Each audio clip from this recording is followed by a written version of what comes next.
a missing baby, parents under arrest, and a haunting twist that no one saw coming. What if the baby never existed at all?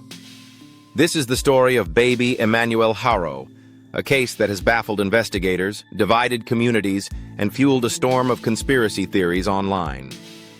In today's episode of Case, Cause, and Criminology, we'll explore what happened, why it may have happened, and what this case reveals about crime, psychology, and the society we live in. The case.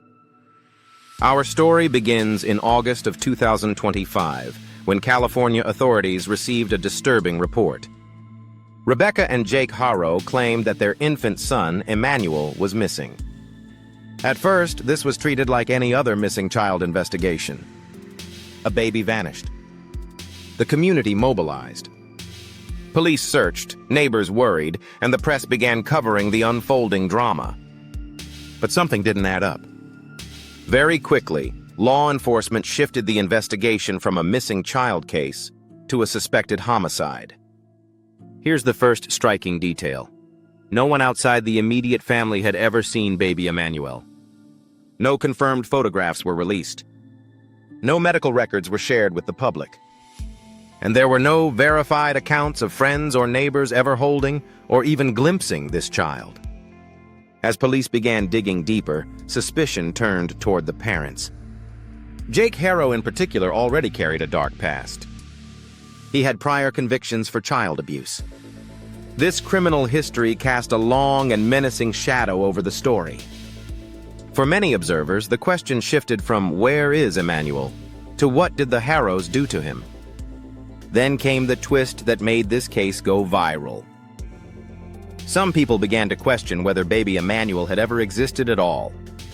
With no body, no photos, and no independent evidence of his presence, conspiracy theories began spreading rapidly across social media. Some argued this was a case of filicide, a parent killing their own child. Others claimed it was an elaborate hoax, a story fabricated for reasons still unclear. The result is a case that exists in a liminal space between confirmed tragedy and unresolved mystery. The cause to what could drive a situation like this? Let's break down the possible causes. First, Jake's history of violence can't be ignored. Criminologists often note that past behavior is one of the strongest predictors of future behavior. A record of child abuse may signal deep-seated aggression, poor impulse control, or even antisocial personality traits. Second, there are social and economic pressures. Families under stress sometimes resort to deception, hiding problems with lies, creating false narratives to cover up neglect, abuse, or instability. This can spiral into darker outcomes when the stress becomes overwhelming. Third, there's the possibility of manipulation or psychological disorder. In some cases, parents create or exaggerate tragedies to gain sympathy, attention, or even financial support. A related condition is Munchausen by proxy, where a caregiver fabricates or induces illness in a child to attract attention. In this case, some theories suggest that if Emmanuel was never real, it may have been an attempt at gaining public sympathy or avoiding scrutiny. Of course, these are all hypotheses. Without clear evidence, we cannot say definitively what happened. But criminology teaches us to look beyond the surface and examine the pressures, motives, and psychological patterns that might explain behavior. The criminology. Let's analyze this case using some key criminological concepts. Victimology. If Emmanuel was real, he was the most vulnerable victim possible, an infant. Infants cannot protect themselves, cannot seek help, and rely completely on their caregivers for survival. Tragically, research shows that when infants are harmed, it is most often by parents or family members. This fits a well-established pattern in criminology. Routine activity theory. This theory states that crime occurs when three elements converge: a motivated offender, a suitable target, and the absence of capable guardianship. In this case, the offender may have been Jake or Rebecca.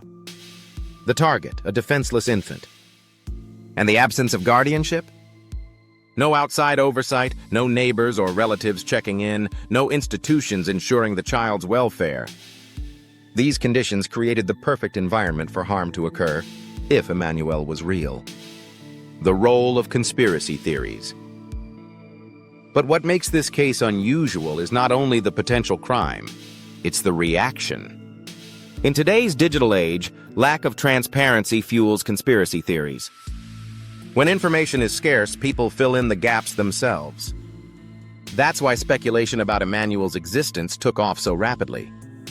Social media amplified the uncertainty.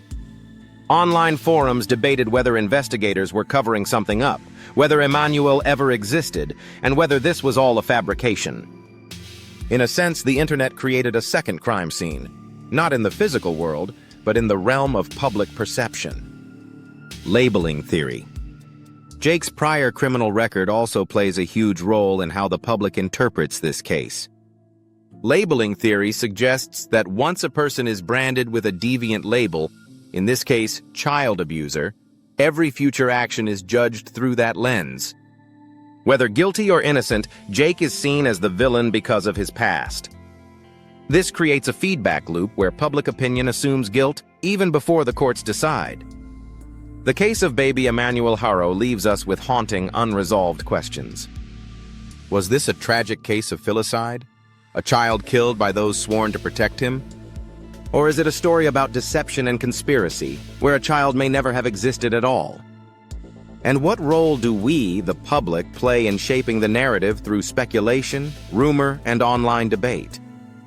Until the truth comes out, we are left with important lessons about crime, about the weight of past behavior, about the fragility of infants in unsafe environments, and about how easily misinformation can cloud the pursuit of justice. This was Case, Cause, and Criminology. If you want to go beyond the headlines and explore not just crime, but why crime happens, subscribe for more.